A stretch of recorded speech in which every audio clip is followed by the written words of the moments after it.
Subscribe करिए हमारे channel target UP TET CTET को और बेल आइकन को दबाइए। हेलो फ्रेंड्स, मैं रेनू स्वागत करती हूँ आप सभी भावी अध्यापक एवं अध्यापिकाओं का आपके अपने channel target UP TET CTET में। दोस्तों, आज की इस क्लास में हम पढ़ने वाले हैं आपके डीएलएड 4th सेमेस्टर के सेकंड पेपर शैक्षिक प्रबंधन एवं प्रशासन के मोस्ट इंपॉर्टेंट अतलग उत्तरी क्वेश्चन की सीरीज में आपके राजन सीरीज के क्वेश्चन नंबर 51 से क्वेश्चन नंबर 50 तक हमने क्लास 1 में देख लिया है। अगर आपने नहीं देखा है तो पार्ट 1 जरूर देख लीजिएगा। क्वेश्चन नंबर 51 पे आते हैं तो आपको डिस्क्रिप्शन बॉक्स और कमेंट बॉक्स में लिंक मिल जाएगी, सारे विषयों की आपको लिंक मिल जाएगी, तो आप सारे विषयों के क्वेश्चंस को देख सकते हैं, सारे बहुविकल्पी और अतलग उत्तरीय दोनों ही सीरीज के। क्वेश्चन नंबर 51 है, प्राथमिक विद्यालय में टीएलएम हेतु कितनी धनराशि अध्यापकों को मिलती है? तो 500 रुपए मिलती है। क्वेश्चन नंबर 52 है, विद्यालय प्रबंधन से आप क्या समझते हैं अथवा विद्यालय प्रबंधन क्या है? विद्यालय प्रबंधन वह प्रक्रिया है जिसके द्वारा सीमित समय में कम खर्चे में तथा सीमित संसाधनों द्वारा अधिकतम निर्धारित उद्देश्यों की प्राप्ति होती है। तो आप लोग को ऑलरेडी प्रबंधन की परिभाषा कई बार मैं बता चुकी हूँ कि एक तरीके से समूह में व्यक्तियों से कार्य कराने की कला ही प्रबंधन होती है। ठीक है, तो प्रबंधन में एक संस्था, एक विद्यालय के लोग मिलजुल करके सभी कामों को अच्छे से करते हैं और अपने निर्धारित लक्ष्यों की प्राप्ति करते हैं। क्वेश्चन नंबर 53 पे आते हैं, मानवीय प्रबंधन क्या है अथवा विद्यालय से संबंध रखने वाले प्रमुख मानवीय संसाधनों के नाम लिखिए। तो मानवीय प्रबंधन के 3 प्रमुख घटक होते हैं, बच्चे, शिक्षक तथा समुदाय। मानवीय प्रबंधन वह प्रयास है जिसके अंतर्गत सभी घटक मिलकर एक संस्था के हित में कार्य करते हैं। क्वेश्चन नंबर 54 पे आते हैं, मानवीय प्रबंधन का उद्देश्य बताइए। तो मानवीय प्रबंधन का प्रमुख उद्देश्य शैक्षिक गुणवत्ता में वृद्धि करना है। इसके अतिरिक्त प्रतियोगिताएं आयोजित करना, जागरूकता रैली तथा नाटक आदि क्रियाकलापों का आयोजन करना भी मानवीय प्रबंधन का उद्देश्य होता है। तो मानवीय प्रबंधन स्कूल में होते कौन कौन है? हम सभी को पता है, प्रधानाध्यापक है, शिक्षक है, बच्चे हैं, समुदाय है। तो सारा का सारा जो मैनेजमेंट है वो मानवीय प्रबंधन ही तो देख रहा है स्कूल का। तो इस तरीके से स्कूल की ही जिम्मेदारी बनती है, या जो जो प्रबंधन है उसकी ही जिम्मेदारी बनती है कि बच्चों की जो शिक्षा की गुणवत्ता हो उसमें वृद्धि हो, यानी कि क्वालिटी ऑफ एजुकेशन बच्चों को मिले। इसके अलावा बच्चों के लिए अलग अलग प्रकार की प्रतियोगिताएं कराई जाए, जागरूकता रैली निकाली जाए, ठीक है, नाटक करवाए जाए, बच्चों की पढ़ाई अच्छे से करवाई जाए, बच्चों को अलग अलग प्रकार से पाठ्य सहगामी क्रियाकलाप भी करवाए जाए। तो ये सब चीजें मानवीय प्रबंधन के अंतर्गत ही आती हैं। क्वेश्चन नंबर 55 पे आते हैं, मानवीय प्रबंधन में किन किन बातों को ध्यान में रखना चाहिए? तो देखिए, मानवीय प्रबंधन में सदस्यों को निम्नलिखित बातों का ध्यान रखना चाहिए। जैसे कि एक स्कूल है, उसमें प्रिंसिपल है या मैनेजर का पद है या फिर डायरेक्टर का पद है, इसके अलावा प्रिंसिपल, वाइस प्रिंसिपल, बहुत सारे पद होते हैं, कोऑर्डिनेटर होते हैं। प्राइवेट स्कूल की अगर हम बात करें तो ठीक है, तो यहाँ पर आप देखिए बहुत सारे टीचर्स होते हैं और सबको अलग अलग टास्क दिया जाता है। लेकिन अगर हम प्राइमरी स्कूल की बात करें तो प्राइमरी स्कूल में या तो एक टीचर या दो टीचर, इसके अलावा 3, 4 या बहुत हो गए तो 5 होते हैं। ठीक है, तो यहाँ पर अगर एक या दो लोगों का स्टाफ है तो प्रिंसिपल की ही जिम्मेदारी बनती है कि वो स्कूल का मैनेजमेंट देखे, बाकी एक अध्यापक अच्छे से पढ़ाए। ठीक है, तो इस तरीके से सभी लोगों को अपना उत्तरदायित्व स्वीकार करना पड़ता है और अपनी बात रखनी पड़ती है और शिष्टाचार का पालन करना चाहिए। क्वेश्चन नंबर 56 पे आते हैं, पीटीए और एमटीए का पूरा नाम हिंदी में बताइए।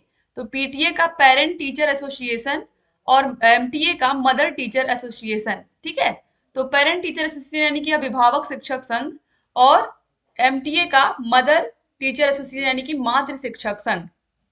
क्वेश्चन नंबर 57 है, बीआरसी का पूरा नाम क्या है? तो ब्लॉक संसाधन केंद्र या ब्लॉक रिसोर्स सेंटर।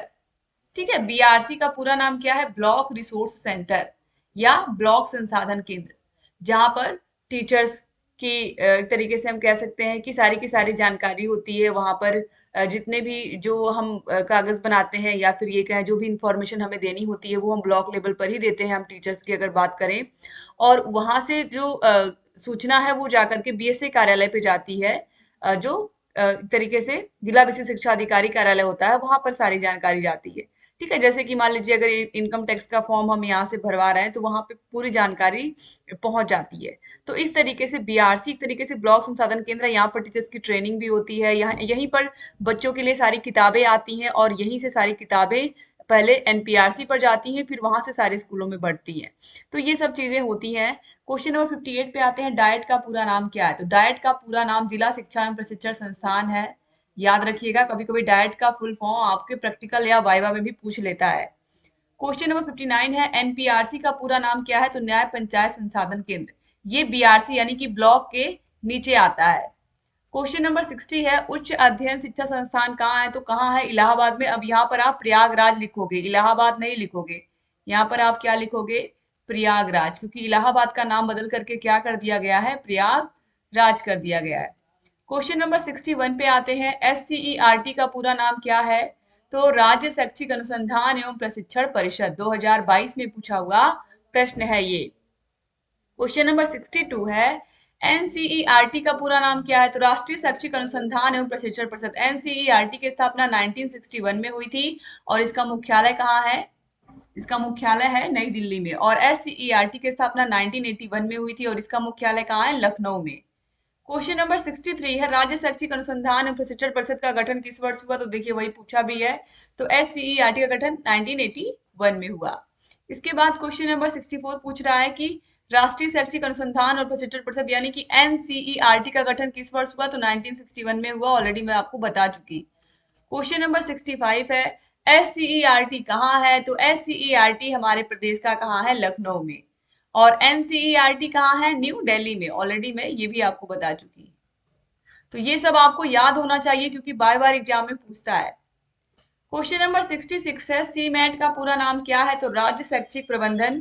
तो राज्य शैक्षिक प्रबंधन एवं प्रशिक्षण संस्थान। आगे बढ़ते हैं। क्वेश्चन नंबर 67 है सीमैट का गठन कब हुआ? तो 1995 में। क्वेश्चन नंबर 68 है राज्य शैक्षिक प्रबंधन एवं प्रशिक्षण संस्थान कहाँ है? तो राज्य शैक्षिक प्रबंधन एवं प्रशिक्षण संस्थान स्थित है इलाहाबाद यानी कि प्रयागराज में। क्वेश्चन नंबर 69 है एनपीआरसी के प्रमुख को क्या कहते हैं? तो एनपीआरसी के प्रमुख को हम संकुल प्रभारी, संकुल कहते हैं। संकुल का पद अभी भी होता है। क्वेश्चन नंबर 70 है ग्राम शिक्षा समिति का अध्यक्ष कौन होता है? तो ग्राम शिक्षा समिति का अध्यक्ष ग्राम प्रधान होता है। क्वेश्चन नंबर 71 है ग्राम शिक्षा समिति का सचिव कौन होता है? तो उसी स्कूल का प्रधानाध्यापक। क्वेश्चन नंबर 72 है राज्य शिक्षा संस्थान कहाँ है? तो इलाहाबाद यानी कि प्रयागराज। आप सही कर लीजिए, यहाँ पर सही करके इनको सीरीज देनी चाहिए थी लेकिन इन्होंने सही नहीं किया है, जबकि पवन सीरीज में इन सबको सही करके दिया गया है। क्वेश्चन नंबर 73 है शैक्षिक प्रशासन से आप क्या समझते हैं? तो उपलब्ध संसाधनों का दक्षता पूर्वक तथा प्रभावपूर्ण तरीके से उपयोग करते हुए लोगों के कार्यों में समन्वय करना ताकि लक्ष्यों की प्राप्ति सुनिश्चित की जा सके। 2021 में पूछा हुआ प्रश्न है।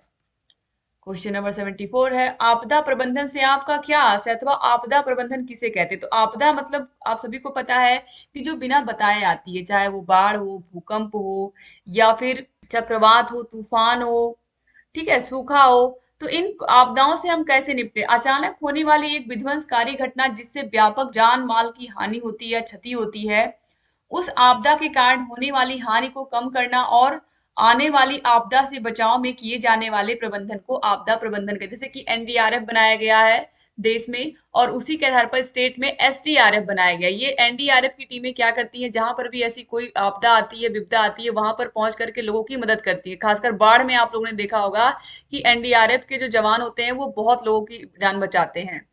क्वेश्चन नंबर 75 पे आते हैं ग्राम शिक्षा समिति का कोई एक कार्य बताइए। तो प्राथमिक विद्यालय की स्थापना, नियंत्रण एवं योजना प्रारूप बनाना और भवन निर्माण एवं अन्य प्रगति योजनाओं के विषय में जिला पंचायत को परामर्श देना।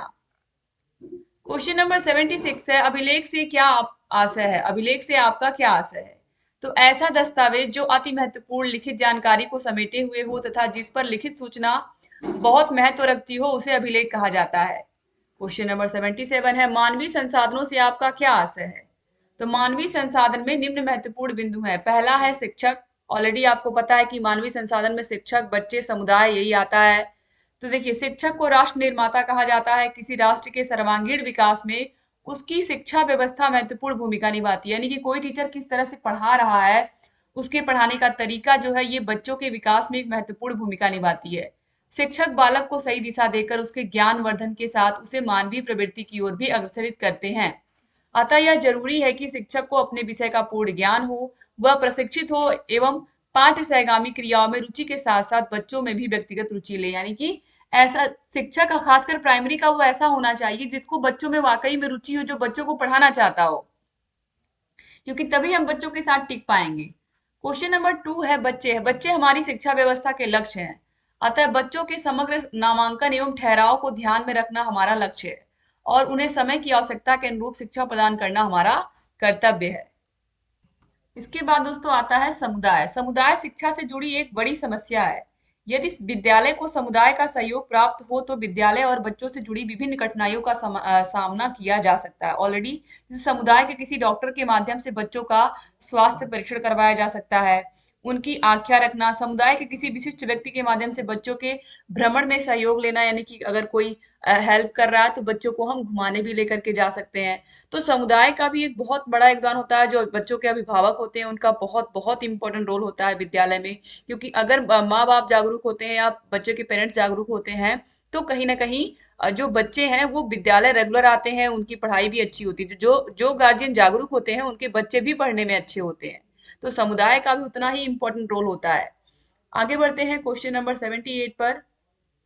अच्छे वाचनालय की दो विशेषताएं लिखिए। तो देखिए, अच्छा वातावरण, सुयोग्य शिक्षित शिक्षिका एवं शिक्षक। क्वेश्चन नंबर 79 है, जिला शिक्षा एवं प्रशिक्षण संस्थान की स्थापना का मुख्य उद्देश्य लिखिए। तो शिक्षा नीति, नई राष्ट्रीय शिक्षा नीति 1986 के तहत 33 जिलों में डाइट की स्थापना की गई ताकि वे सेवा पूर्व एवं सेवाकालीन प्रशिक्षण से जिला की शिक्षा की गुणवत्ता को बढ़ाया जा सके। प्राथमिक शिक्षकों के लिए सेवा पूर्व और प्राथमिक स्कूल के शिक्षक के लिए सेवाकालीन प्रशिक्षण आयोजित करने हेतु डाइट जिला स्तर पर नोडल संस्था के रूप में कार्य करेगी। और इस तरीके से ये जो तरीके से राष्ट्रीय शिक्षा नीति 1986 में बनाया गया ये मॉडल आज लगभग सभी जिलों में देश के आपको डाइट मिल जाएगा और ये बहुत अच्छा है। आगे बढ़ते हैं क्वेश्चन नंबर 80 पर। विद्यालयों में अभिभावक शिक्षक संघ की स्थापना क्यों की जाती है? तो विद्यालय में अभिभावक शिक्षक संघ की स्थापना बालक के सर्वांगीण विकास तथा बालक को समझाने के लिए, समझने के लिए की जाती है। अगर अगर जो शिक्षक हैं अगर वो अभिभावक से इंटरेक्शन नहीं करेंगे, मिलेंगे नहीं, तो बच्चे के कार्य व्यवहार, उसकी आदतों के बारे में वो अच्छे से नहीं समझ पाएंगे। इसीलिए शिक्षक अभिभावक जो मीटिंग होती है, पेरेंट्स टीचर मीटिंग, वो बहुत इंपॉर्टेंट होती है। आगे बढ़ते हैं दोस्तों अगले प्रश्न पर। क्वेश्चन नंबर 81 है, मनोविज्ञान शाला की स्थापना किस उद्देश्य से की गई? तो मनोविज्ञान शाला की स्थापना छात्र के मन में उठ रहे सवालों को समझने के उद्देश्य से की गई। इसके अलावा इसमें शोध के कार्य भी होते हैं। और जो मनोविज्ञान शाला है ये कहाँ स्थित है? हम सभी को पता है, इलाहाबाद में स्थित है। आचार्य नरेंद्र देव समिति के सुझाव पर इसे बनाया गया था। क्वेश्चन नंबर 82 है, अभिभावक शिक्षक संघ का उद्देश्य बताइए। तो अभिभावक को शिक्षा के प्रति जागरूक करना, विद्यालय एवं अभिभावक के बीच की दूरी को समाप्त करना, नामांकन एवं ठहराव को सुनिश्चित करना विद्यालय में। 2020 में पूछा हुआ प्रश्न है। क्वेश्चन नंबर 83 है, राज्य विज्ञान शिक्षा संस्थान कहाँ है? तो इलाहाबाद यानी कि प्रयागराज यहाँ पर हो जाएगा। फिर आप लोग सही कर लीजिएगा इसको, प्रयागराज। क्वेश्चन नंबर 84 है, राज्य हिंदी संस्थान कहाँ? हिंदी शब्द देखते ही आपके दिमाग तुरंत वाराणसी यानी कि बनारस आना चाहिए। क्वेश्चन नंबर 85 है, आंग्ल भाषा शिक्षण संस्थान कहाँ है? तो ये फिर यहाँ पर प्रयागराज आप कर लीजिएगा, क्योंकि हर जगह पर आप देखिए ये इलाहाबाद ही लिखा हुआ है। इसके बाद यहाँ पर भी आप देखिए इलाहाबाद ही लिखा हुआ है। मनोविज्ञान और निर्देशन विभाग कहाँ है? तो ये भी इलाहाबाद यानी कि प्रयागराज भी यहाँ पर भी होगा, कर लीजिएगा।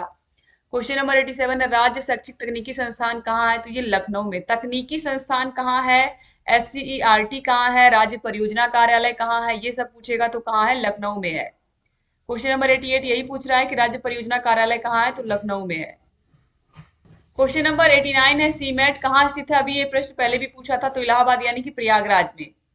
क्वेश्चन नंबर 90 है, शैक्षिक भ्रमण का महत्व बताइए। तो भ्रमण के अभाव में शिक्षा बुनियादी अनुभवों से दूर हो जाती है, यानी कि बच्चे जो किताबों में पढ़ रहे होते हैं उनको प्रैक्टिकल लाइफ में एक तरीके से एंजॉय ही नहीं कर पाते, वो समझ ही नहीं पाते हैं। तो इसीलिए बच्चों को भ्रमण करवाना, बच्चों को टूर पर ले जाना बहुत जरूरी होता है। विज्ञान, इतिहास, भूगोल आदि में भ्रमण अत्यंत आवश्यक होता है। 2020, 2021, 2022 लगातार 3 वर्षों में ये प्रश्न पूछा गया है। क्वेश्चन नंबर 91 है, पाठ्य सहगामी क्रियाओं से आपका क्या आस है? तो पाठ्य सहगामी क्रियाओं से आस है उन क्रियाओं से है जो पाठ्यक्रम के साथ साथ विद्यालय में कराई जाती हैं। पाठ्य सहगामी क्रियाओं से बच्चे चीजों का प्रयोग करना सीखते हैं। 2021 में पूछा हुआ प्रश्न है। क्वेश्चन नंबर 92 है, प्रबंधन एवं प्रशासन में क्या अंतर है? तो प्रशासन एक निर्धारक कार्य है जबकि प्रबंधन एक कार्यकारी कार्य है। क्वेश्चन नंबर 93 है, शैक्षिक पर्यवेक्षण को परिभाषित कीजिए। तो शैक्षिक पर्यवेक्षण का अर्थ है स्कूल के अधिकारियों का एक सर्वव्यापी प्रयास जो संस्थान के सुधार के लिए शिक्षकों और अन्य कर्मचारियों को नेतृत्व प्रदान करने के लिए निर्देशित है। क्वेश्चन नंबर 94 है, संचयी अभिलेख पत्र में किसका लेखा रखा जाता है? तो संचयी अभिलेख छात्र का स्थायी आलेख होता है। यह छात्र का शैक्षिक इतिहास होता है, जिसमें छात्र की उपस्थिति, स्वास्थ्य परीक्षा, अंक, विद्यालय की सूचनाएं आदि होती हैं। क्वेश्चन नंबर 95 है, जिला समन्वयक जिले के किस अधिकारी के अधीनस्थ कार्य करता है? तो जिला कलेक्टर यानी कि समाहर्ता, संभागयुक्त यानी कि कमिश्नर के अधीन कार्य करता है। यहाँ पर अगर हम शिक्षा की बात करें तो यहाँ पर आप जिला विशिष्ट शिक्षा अधिकारी भी लिखोगे तो भी सही हो जाएगा। ठीक है, जिला विशिष्ट शिक्षा अधिकारी के अंदर में काम करता है तो भी सही हो जाएगा। क्वेश्चन नंबर 96 है, डाइट के किन्हीं दो विभागों का नाम उल्लेख करिए? तो सेवा पूर्व शिक्षक प्रशिक्षण विभाग। इसके अलावा दोस्तों प्रशासनिक शाखा विभाग भी होता है, तो इसको भी आप यहाँ पर लिख सकते हैं। योजना एवं प्रबंधन विभाग भी होता है। ठीक है, इनको भी आप लिख सकते हैं। इसके अलावा सेवारत शिक्षक प्रशिक्षण क्षेत्र अंतःक्रिया या नवाचार, ये भी एक विभाग होता है। क्वेश्चन नंबर 97 है, उत्तर प्रदेश शिक्षा अधिनियम कब से प्रभावी हुआ? तो ये 17 अगस्त 1972 से। क्वेश्चन नंबर 98 है, मानवीय संसाधन के कोई दो उद्देश्य लिखिए? तो सही विकास के लिए सही अवसर देना, श्रमिकों हेतु अवसर उपलब्ध कराना। आगे बढ़ते हैं, क्वेश्चन नंबर 99 है, खेल कूद के प्रमुख सिद्धांत कौन कौन से हैं? तो समेकित और असमेकित, इसके अलावा एक खिलाड़ी और अनेक खिलाड़ी, पूर्ण जानकारी और अपूर्ण जानकारी, तो ये खेल कूद के सिद्धांत के अंतर्गत आते हैं। 2022 में पूछा हुआ प्रश्न है। क्वेश्चन नंबर 100 पे आते हैं, संस्थागत नियोजन का शाब्दिक अर्थ बताइए? तो इस प्रकार का नियोजन संस्थाओं द्वारा किया जाता है। संस्थाएं अपनी आवश्यकताओं, संसाधनों को ध्यान में रखते हुए शैक्षिक नियोजन करते हैं। ठीक है, शैक्षिक नियोजन का मतलब है कि अगर किसी संस्था को हम चला रहे हैं तो उसके लिए जो हम योजनाएं बना रहे हैं उनको हम कितने बेहतर तरीके से बनाएं कि वो योजनाएं जो हम लागू कर रहे हैं वो सभी के काम आए, वो सभी के लिए उपयोगी हो। तो इस तरीके से दोस्तों यहाँ पर टोटल 100 क्वेश्चन आप लोगों ने कंप्लीट कर लिया। डिस्क्रिप्शन बॉक्स और कमेंट बॉक्स में आपको सारे विषयों की क्लासेस की लिंक मिल जाएंगी, तो आप सारे विषयों को देख सकते हैं। और अगर चैनल को अभी तक सब्सक्राइब नहीं किया है तो प्लीज सब्सक्राइब भी कर दीजिए। जहां कहीं कोई भी डाउट है आप हमसे पूछ सकते हैं दोस्तों। और अगर आपको आठों विषयों के नोट्स चाहिए, सारे विषयों की क्लासेस, सारे विषयों की मास्टर क्लासेस, सारे विषयों के चैप्टर वाइज टेस्ट, सारे विषयों के प्रीवियस ईयर क्वेश्चन पेपर, सारे विषयों की राजन सीरीज, पवन सीरीज की पूरी पीडीएफ, तो ये सब आपको मिल जाएंगे हमारे ऐप में। ऐप का नाम है स्टिच एकेडमी। ऐप की link description box, comment box में मिल जाएगी। और ये हमारा कॉन्टेक्ट नंबर है, इस पर कॉल करके या व्हाट्सएप नंबर भी है, मैसेज करके आप सारी जानकारी ले सकते हैं। अगर आपको सारे विषयों के हाथों से लिखे हुए नोट्स चाहिए, क्लासेस चाहिए, मास्टर क्लासेस चाहिए, या फिर राजन सीरीज, पवन सीरीज की जो आप पीडीएफ देख रहे हो पूरी की पूरी पीडीएफ, ये पीडीएफ भी हम देते हैं दोनों के ही, यानी कि दोनों सीरीज के सारे विषय आपको मिल जाते हैं। सारे बहुविकल्पीय, सारे अति लघु उत्तरीय, सारे लघु उत्तरीय प्रश्न उसमें मिल जाते हैं। तो बाजार से ये सीरीज आपको खरीदने की जरूरत ही नहीं पड़ती है, ये आपको आपके मोबाइल में ही मिल जाता है। तो ये सब सुविधाएं आपको मिलती है हमारे ऐप में। ऐप का नाम है स्टिच एकेडमी, तो आप लोग जरूर ज्वाइन कर लीजिए ऐप को। और आपको डिस्क्रिप्शन बॉक्स और कमेंट बॉक्स में भी लिंक मिल जाएगी। तो thank you so much class को पूरा देखने के लिए दोस्तों। जय हिंद।